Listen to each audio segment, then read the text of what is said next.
thé de la vérité restauratrice Mivresse avec Dr Gaoudé, tu connaîtras la vérité et la vérité t'affranchira.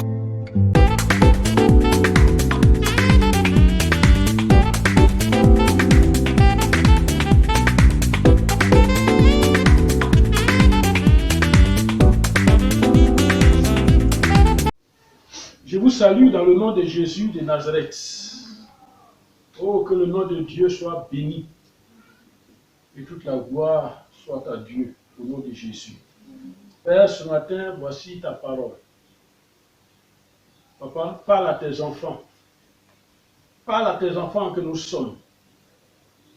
Enseigne-nous, instruis-nous, affranchis-nous, délivre-nous et donne-nous la vie, Papa. Il n'y a que toi seul qui peux le faire. Alors glorifie ton nom ce matin. Au nom de Jésus. Amen. Nous allons prendre la Bible. On va prendre la Bible parce que ce n'est pas ma parole, c'est la parole de Dieu.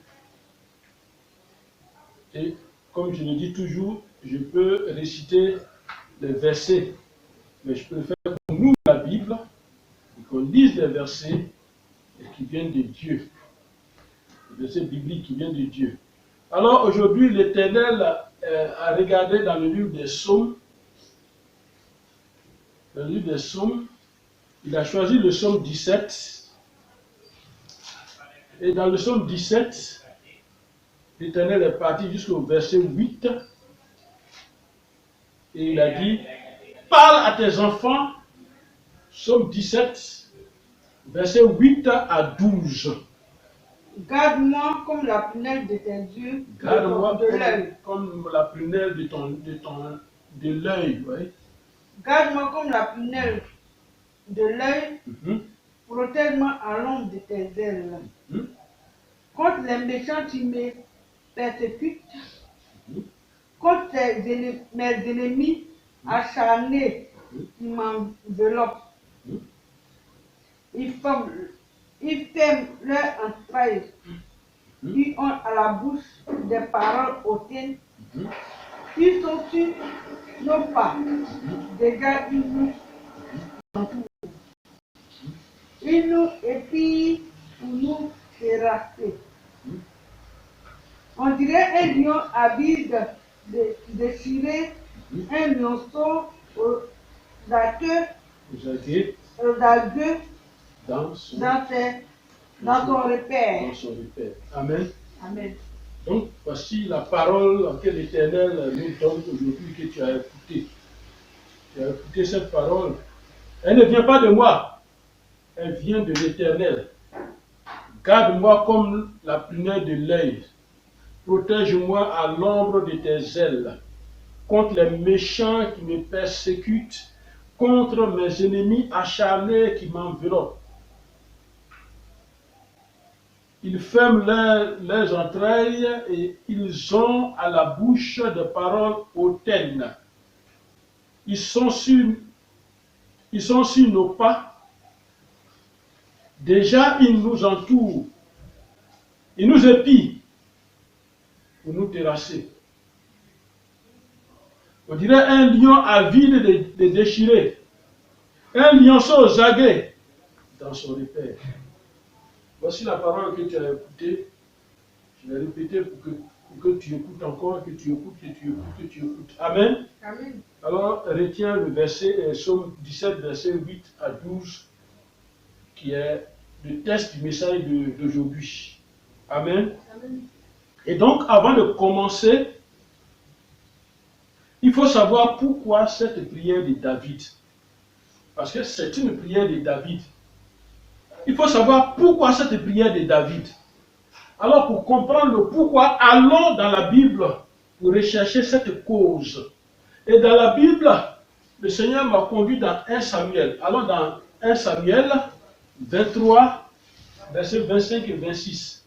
1 Samuel 23, allons dans la Bible. Le Seigneur va nous parler. 1 Samuel 23, versets 25 et 26. Il dit quoi?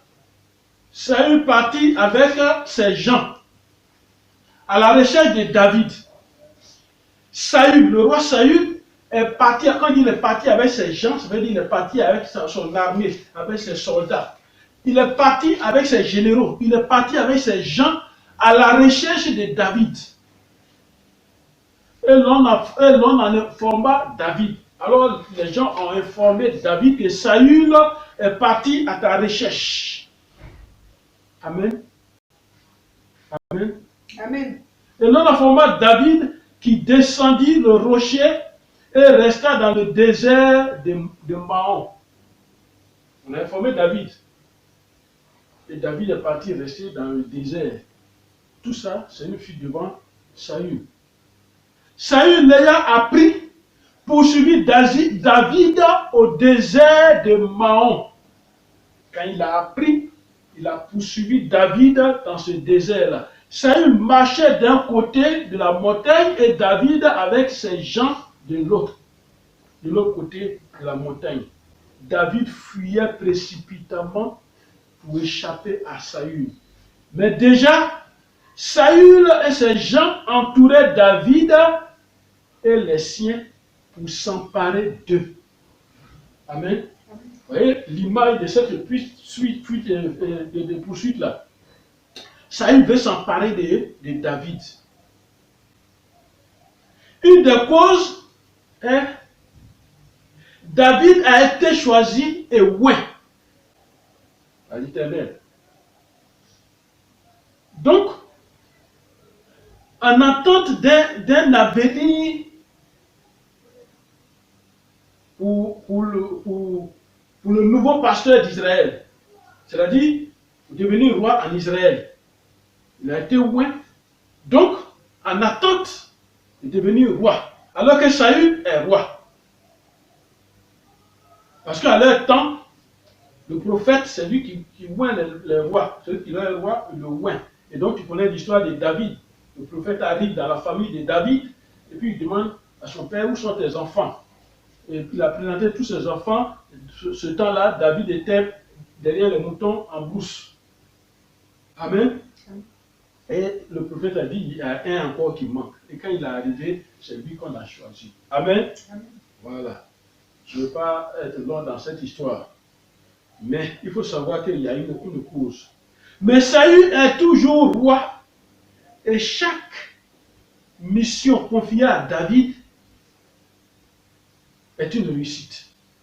Pendant que Saül est roi, chaque mission qu'on a confiée à David, c'est une réussite. Alors, Saül poursuit David. David même va en guerre, il revient, on dit Saül a tué un, David a tué 1000, et puis les gens chantent ça. Alors Saül poursuit David. Et c'est en ce moment-là, dans cette poursuite, c'est pas une poursuite, on est là, on te poursuit aujourd'hui, lui c'est fini. Non, non. Pour lui, c'était continuel. Il faut attraper David, il faut le tuer. Et c'est pour cette raison que David a adressé cette prière tirée du psaume 17. Il a adressé cette prière à l'Éternel. Ce sont les paroles de prière de David qui vont nous servir d'exemple de prière aujourd'hui. Et c'est notre étude d'aujourd'hui. Amen. Regardez, c'est tiré du psaume 17, verset 8 à 12. Mais reprenons le verset 8, verset 8 et 9. Reprenons, psaume 17, verset 8 et 9. Reprenons. Psaume 17, verset 8 et 9. Garde-moi. Voilà. Et voilà ce qu'il dit. Il dit, garde-moi comme la prunelle de l'œil. Voilà, un instant. La prunelle de l'œil, c'est ce qui est au milieu là. Toi-même, tu ne peux pas mettre ton doigt et puis toucher. C'est difficile. Tu ne peux pas toucher. Alors, donc, David dit, il faut me garder, il faut me protéger comme la prunelle de l'œil. Quel que soit le bandit, l'agresseur qui veut te tuer, tant qu'il envoie un couteau sur ton œil, tu vas fermer forcément. Amen. Et ton œil aura la dernière force même de se fermer. Alors ce qui est fermé est protégé. Amen. Et c'est pourquoi David, il fait cette prière-là, il dit, garde-moi comme la prunelle de l'œil, et l'œil de l'homme. Protège-moi à l'ombre de tes ailes. Protège-moi à l'ombre de tes ailes. Voilà. Tout ce que je vais dire aujourd'hui dans mes prières, l'objectif c'est que tu me gardes comme la prière de l'œil, que tu me protèges comme à l'ombre de tes ailes. Tu me protèges contre qui? Contre les méchants qui me persécutent. Contre mes ennemis acharnés qui m'enveloppent. Les ennemis acharnés qui m'entourent, qui m'enveloppent. Donc voilà la parole d'aujourd'hui. Et David a dit, au verset 9 toujours, il a dit quoi? Il a dit, contre mes ennemis qui me persécutent, et deuxièmement, contre mes ennemis acharnés qui m'enveloppent. Protège-moi contre mes ennemis acharnés. Alors, dans mes recherches et mes méditations devant le Seigneur, quand je lisais le psaume 17, le Seigneur a attiré mon attention sur cette phrase-là. Protège-moi à l'ombre de tes ailes contre mes ennemis acharnés qui m'enveloppent. Et là, je me suis arrêté, comme si on me bloquait. Ennemis acharnés. Voilà ce que le Seigneur m'a montré dans ces passages-là. Ennemis acharnés. Et je venais de découvrir que la Bible parle de l'acharnement. C'est pourquoi le thème d'aujourd'hui c'est l'acharnement.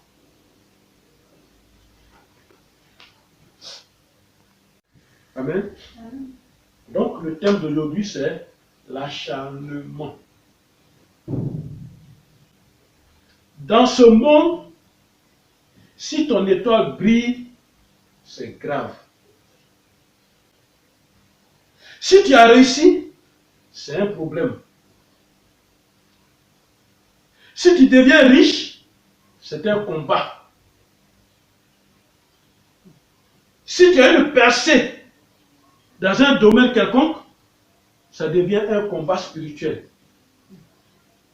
Donc, tu ne dois plus dormir comme un satisfait de la vie.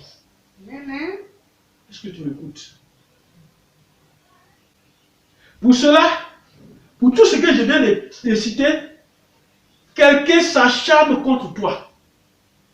Mais tu ne le vois pas. Surtout en Afrique. Qui s'acharne contre toi à cause de ce que tu es ou tu seras. Qui s'acharne contre toi?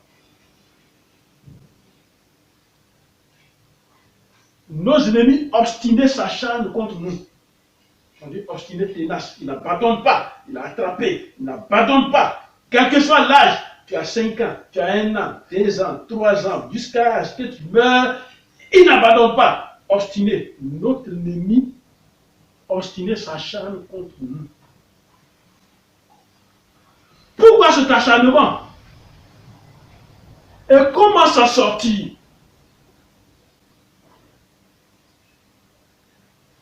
Mon frère, ma soeur, toi qui m'écoutes, si cet acharnement était visible, c'est bien. On peut le voir comme je vois ce qui est autour de moi. On peut voir et puis brûler si on veut. Si cet acharnement était visible, oh, c'est bien. On peut se défendre. Nous pouvons nous battre. Mais je veux parler de l'acharnement spirituel.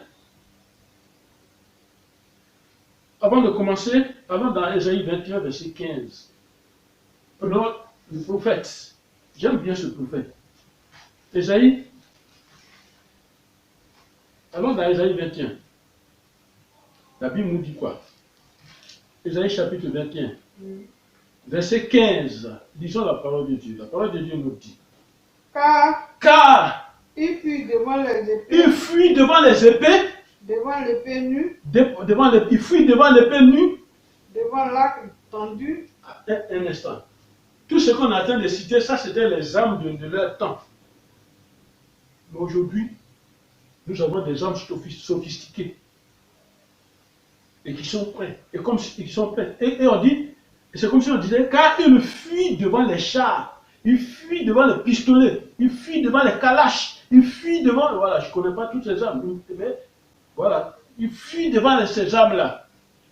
Car il fuit devant les épées. Devant l'épée nue. Devant l'arc tendu. Devant l'arc tendu. Devant un combat acharné. Devant un combat acharné, il fuit. Amen. Regardez David. Le combat, comment tu peux faire un combat avec un roi? Toi, tu n'es même pas quelque chose. Donc, il fuit devant un combat acharné. et fuis devant un combat acharné. Toi qui m'écoutes, il y a un combat acharné dans ta vie. Jusqu'à là, tu as fui. Mais le temps est arrivé pour que tu tournes. Tu tournes maintenant. Et tu regardes le combat acharné pour qu'il prenne fin dans ta vie au nom de Jésus. Amen. Jusqu'à quand l'arrêt de cette poursuite incessante? Depuis ta naissance jusqu'à ce jour, ce combat acharné, je voudrais que tu prennes conscience aujourd'hui de ce combat. Que tu regardes les réalités maintenant en face. Il y a un combat acharné contre toi. L'introduction, j'ai dit la cause de ce combat. Je continue. C'est un combat incessant. C'est une poursuite incessante, c'est une poursuite continue. Je ne suis pas en train de te parler d'une course. On dit quoi, 100 mètres plat ou bien quoi, non. Je ne suis pas en train de te parler de ça. Tu me diras, mais homme de Dieu, je suis assis dans mon fauteuil, comment tu me parles d'une poursuite? On est en train de te poursuivre spirituellement. Et jusqu'à ce jour, il y a une chose, toi qui écoutes ce message aujourd'hui, Jésus t'aime. Parce qu'il te permet de découvrir ce message, parce qu'il t'aime. C'est pourquoi il te fait écouter cet enseignement. Alors écoute bien cet enseignement qui t'affranchira au nom de Jésus. Amen. Quelqu'un te poursuit sans arrêt. Et on veut forcément il veut forcément atteindre son objectif. C'est un objectif diabolique, fais attention. Il veut forcément atteindre son objectif. Allons dans le livre de Samuel, 1 Samuel 14. Écoute la parole de Dieu. On va aller. 1 Samuel 14. 1 Samuel 14. Verset 52. La parole de Dieu dit. Pendant toute la vie de Saül, il eut une guerre acharnée contre les Philistins. On dit pendant toute la vie de Saül. Si tu m'écoutes, pendant toute ta vie, il y a un combat acharné qui est dans toute ta vie. Contre lui, Saül, c'était contre les Philistins. Et dès que Saül apercevait quelques hommes forts et vaillants, il le prenait à son service. Mais ce qui est important, c'est au début de la parole. Il dit pendant toute la vie de Saül. Alors Saül met ton nom. Pendant toute ta vie, il y a eu une guerre acharnée. Il y a une guerre acharnée. 1 Samuel 14, verset 52. Il y a une guerre acharnée. Ils veulent atteindre l'objectif. Et tu ne prends pas ce type de combat spirituel là au sérieux. Et tu ne le prends pas au sérieux. La longueur du temps de la programmation d'un mal dans le monde spirituel n'a pas d'importance. La durée n'a pas d'importance. Le temps n'a pas d'importance. Pourquoi? Parce que si tu es dur spirituellement, il y aura un temps de faiblesse et de relâchement un jour. C'est là l'espoir. Amen. Un temps de faiblesse et de relâchement. Tant que tu es dans la peau humaine, il y a un temps de relâchement et de faiblesse. Amen. Amen. Et c'est pourquoi quand tu prie aussi pour tes moyens et tes possibilités, pour ne pas qu'il y ait faiblesse et relâchement. Amen. Je ne suis pas en train de vous parler de la poursuite physique. Non, non, non. Écoute ce témoignage. Je ne suis pas en train de vous parler de la poursuite physique. Depuis ma naissance jusqu'à la retraite, je n'ai vécu que des combats spirituels. Les ennemis acharnés contre moi. Et non des moindres, ce combat-là. Et non des moindres. Et j'ai même fait le coma.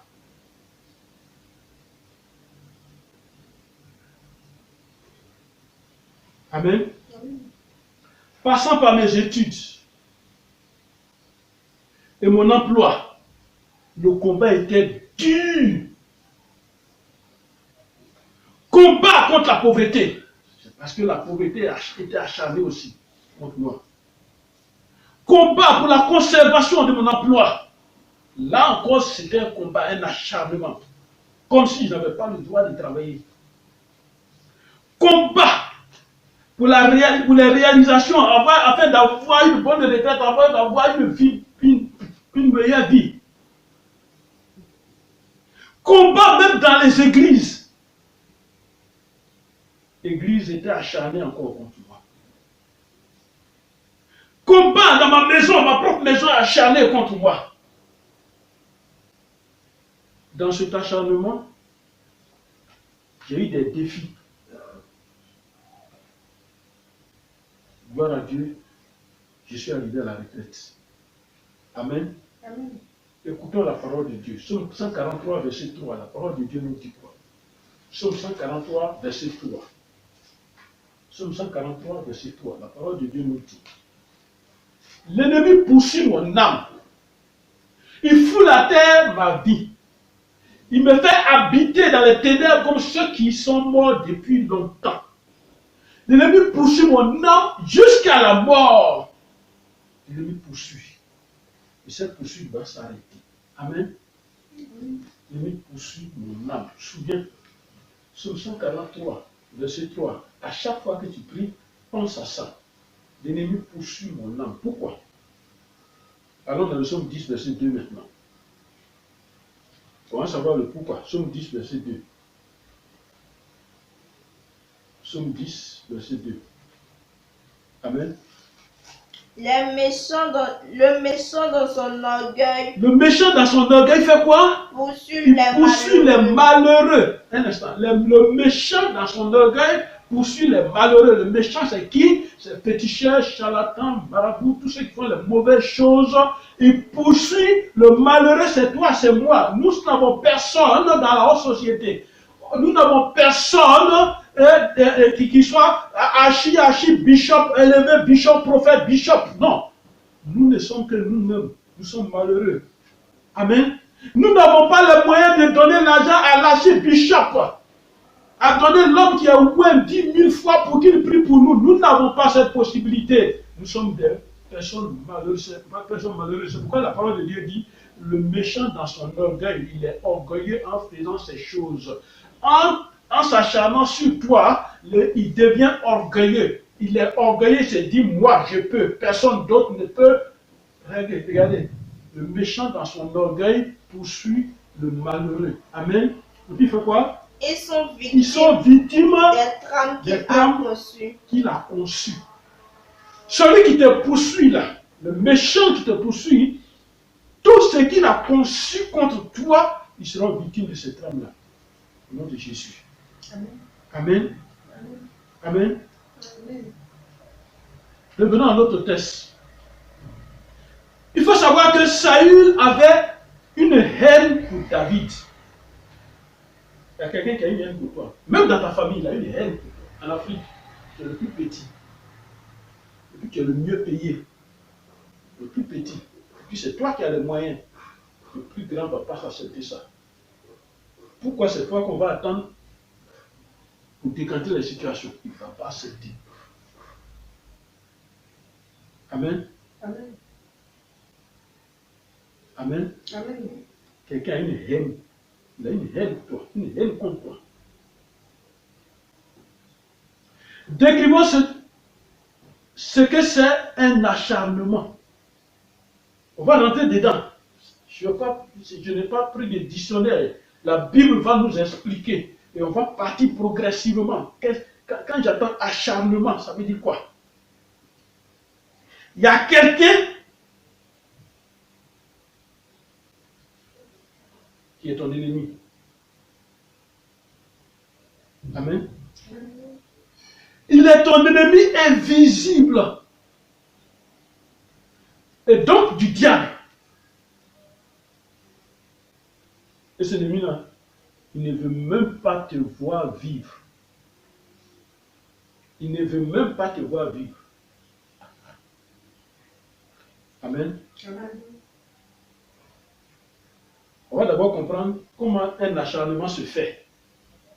Comment ça se fait? Allons dans le livre de Job, l'homme qui a souffert. L'homme qui connaît, qui peut définir ce que c'est que la souffrance. Job 19, versets 6 à 12. On va lire ce texte. Job 19. Allons dans le livre de Job. Prenons le livre de Job. Job 19. Sachez alors que c'est Dieu qui me poursuit. Voilà. Donc, qu'est-ce que Job dit? À tous ceux qui sont venus le soutenir, Job dit, sachez alors que c'est Dieu qui me poursuit, mais toi qui te poursuis. Et qui m'enveloppe de son filet. Et c'est lui qui m'enveloppe de son filet. En disant ces paroles-là, Job est en train de nous donner de grandes révélations. Enlève Dieu et mets la situation qui te poursuit. Mets celui qui te poursuit. Il t'enveloppe de son filet. Alors quand il y a un filet autour de quelqu'un, est-ce qu'il peut s'en sortir? Jusqu'au verset 12. Hein. Voici, je crie à la violence et nul ne répond. Voilà, je suis dans la violence. Tout ce qui m'arrive est violent. Je ne comprends pas. Mon pied même a été une pierre là, ça c'est devenu une affaire d'hospitalisation et opération chirurgicale. Amen. Et personne ne répond, personne ne vient. J'implore la justice. J'implore la justice. Et point de justice. Et point de justice. Il m'a fermé tout tissu. Un instant. Amen. Amen. Amen. Amen. Il dit, il m'a fermé tout tissu.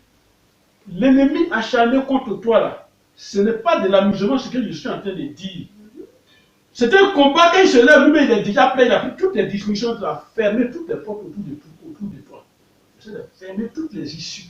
Là où tu peux fuir là, là où tu peux t'échapper là, il a fermé tout. Et quand il a fermé tout, c'est pourquoi je te parle de quand tu pries, parle aussi de tes possibilités, tes capacités, tes moyens, pour ne pas que l'ennemi ferme toutes les issues. Parce que quand tu as problème, tout est fermé, où tu peux aller. Amen. Continue. Et je ne puis passer. Je ne peux pas passer. Il m'a répondu des ténèbres sur mes sentiers. Voilà. Sur ma route même là, il a mis des ténèbres. C'est-à-dire que l'obscurité est même sur ma route. Il m'a dépouillé de ma gloire. Il a enlevé la couronne de ma tête. Il a enlevé la couronne de ma tête. Il m'a brisé de toutes parts. De toutes parts. Et je m'en vais. Il a arraché mon espérance. Il a arraché mon espérance. Comme un arbre. Comme un arbre. Il s'est enflammé de colère contre moi. Il s'est enflammé de colère contre moi. C'est pourquoi je parle de haine. Ça y est, il avait la haine contre David. Il s'est enflammé de colère contre moi. Il m'a traité comme l'un de ses ennemis. Il m'a traité comme l'un de ses ennemis. Ses troupes se sont de concert mises en marche. Elles se sont frayées leur chemin jusqu'à moi.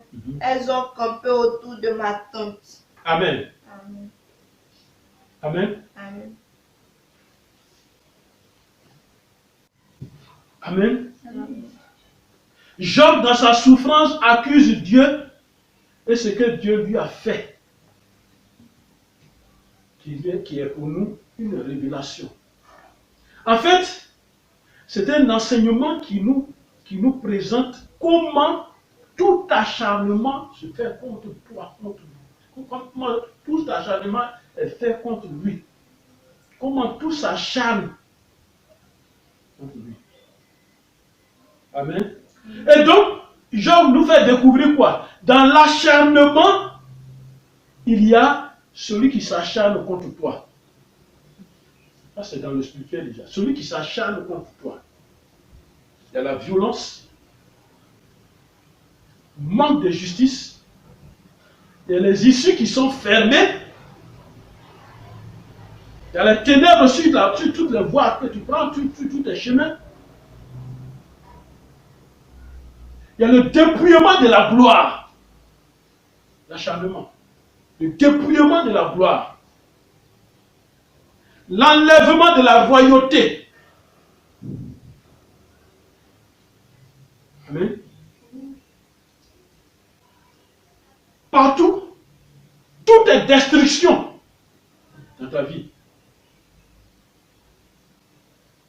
L'acharnement de l'espérance.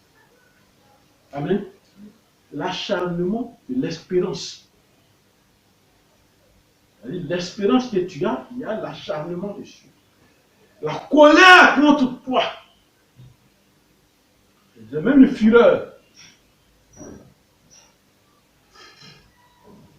Amen. Et tu deviens un ennemi juré à abattre. Dans l'acharnement là. Tu deviens un ennemi juré à abattre. Mais le plus gros problème qu'il y a dedans, c'est qu'il y a une coalition à tes trousses. Il faut penser que c'est une seule personne maintenant. Une coalition à tes trousses. Ça veut dire quoi? Voyez, je vous donner une révélation. Amen. Amen. Voyez, dans le monde mystique, dans le monde noir, dans le monde des ténèbres, il n'y a pas d'ethnie. Il n'y a pas d'ethnie. Ne pense pas que c'est parce que tu es de telle ethnie, ou bien que tu es noir, alors donc les blancs qui sont sorciers, et ils ne se voient pas. Non. Tu es sorcier, quelqu'un est sorcier, et il s'acharne contre toi. Tu quittes ton village. Tu vas dans un village qui n'est même pas de ton groupe ethnique. Dedans, là-bas aussi, il y a des sorciers. Dès qu'ils te voient, ils savent que celui-là est poursuivi. Ils savent, ils te regardent, ils savent qu'il est poursuivi. Ils rentrent en communication avec ceux qui sont acharnés contre toi. Ils rentrent en communication spirituelle. Ils n'ont pas besoin de téléphone. Nous, on a pris des objets pour se parler. Non, on a pris des objets qui tombent en panne. Pour eux, là, non, on n'a pas besoin de téléphone.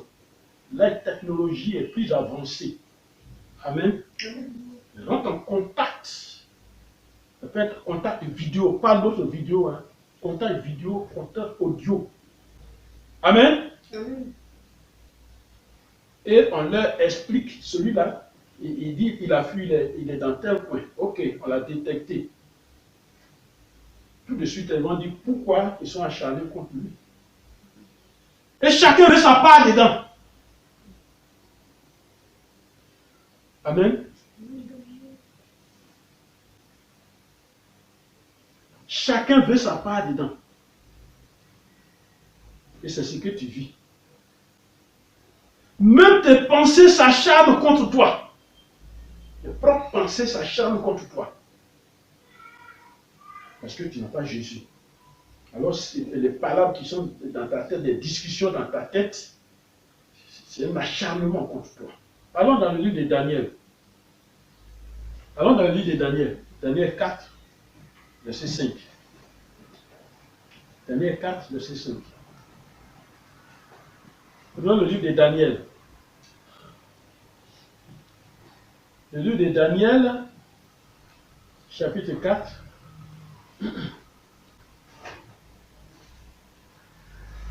Amen. Daniel, chapitre 4.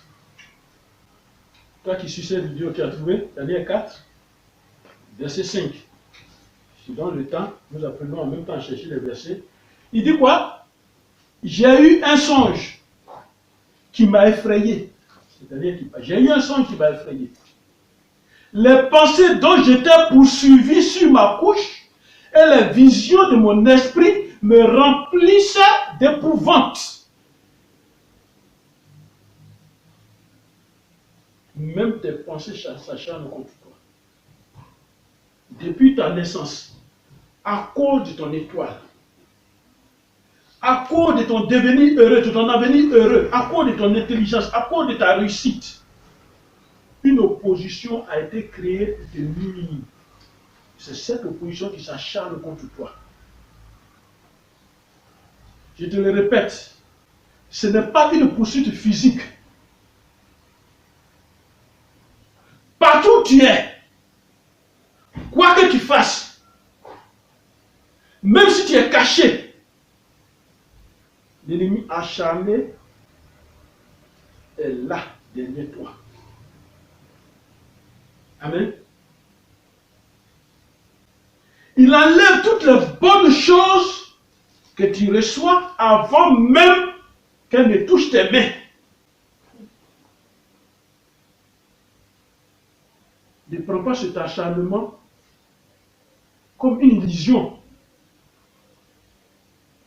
Ou ne le prends pas comme normal. Et c'est comme ça que le diable nous miroite des raisonnements. Pour cet ennemi, tu n'as droit à rien. Tout de toi lui appartient.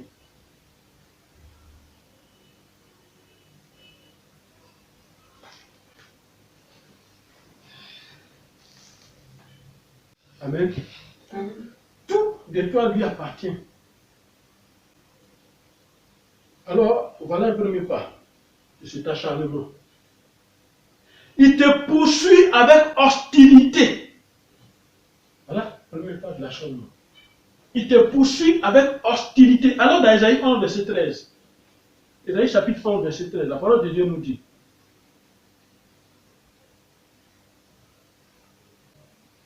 Isaïe 11, verset 13,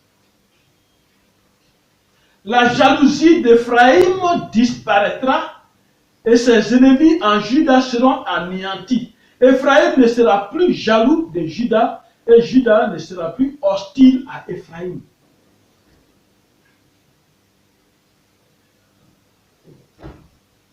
Remplace Juda par ton nom dans ce verset et tu verras. Dit, la jalousie du sorcier disparaîtra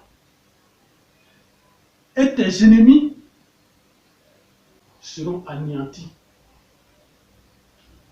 Amen. Amen. Quelqu'un a des dispositions hostiles à ton égard, mais tu ne fais pas attention. Il a des dispositions hostiles à ton égard. Écoute seulement les langages des gens qui sont autour de toi. Écoute seulement leur langage. Je vous ai toujours dit, il y a une loi spirituelle qui dit, et c'est Jésus qui nous l'a enseigné, il dit c'est de l'abondance du cœur que la bouche parle. Celui qui a une disposition hostile à ton égard, il va le faire ressortir, et si tu es intelligent, tu vas découvrir quelque chose dans sa parole. Celui qui s'acharne contre toi a une hostilité en lui contre toi. Il ne s'amuse pas. Il veut à tout prix atteindre son but.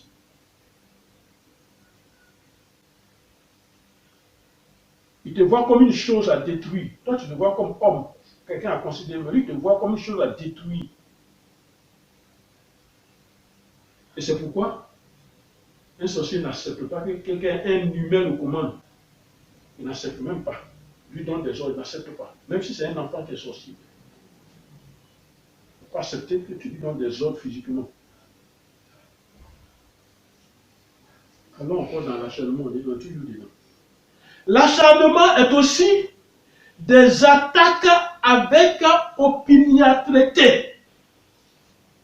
Je répète, l'acharnement est aussi des attaques avec opiniâtreté. On va comprendre. C'est-à-dire une persévérance ténace. Il est obstiné dans sa résolution. Celui qui s'acharne contre toi, là, obstiné dans sa résolution, c'est-à-dire il tient.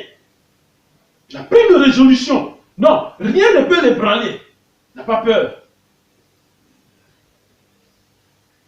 Même s'il a appris que tu es véritablement en Christ, rien ne peut l'empêcher. Lui, dans son esprit, il ne voit pas d'obstacle. Il est ténace dans sa volonté et ses opinions.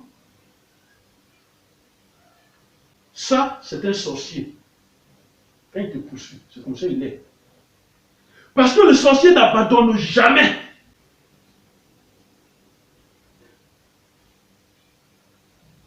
Même si son espoir doit durer 20 ans, 30 ans, 40 ans, 50 ans, il n'abandonne pas. Alors dans Deutéronome 28. Amen. Deutéronome 28. Deutéronome 28.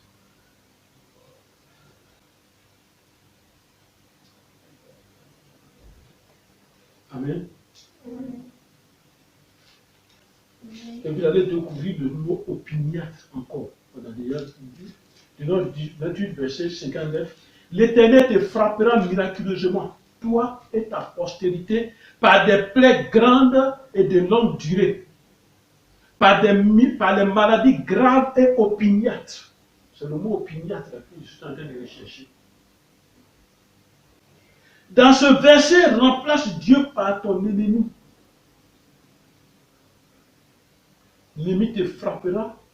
Ça peut être miraculeux, te frappera, toi et ta postérité, par des plaies grandes et de longue durée, par des maladies graves et opiniâtres. C'est un ennemi acharné. L'acharnement. L'ennemi acharné ne laisse pas, il n'abandonne jamais. Amen. Amen. Il n'abandonne jamais. Son abandon est sa mort. Son abandon, c'est sa rencontre avec le vrai Jésus. Il n'abandonne pas. Deux choses. Il croise sa mort ou bien il croise Jésus-Christ pour te sauver.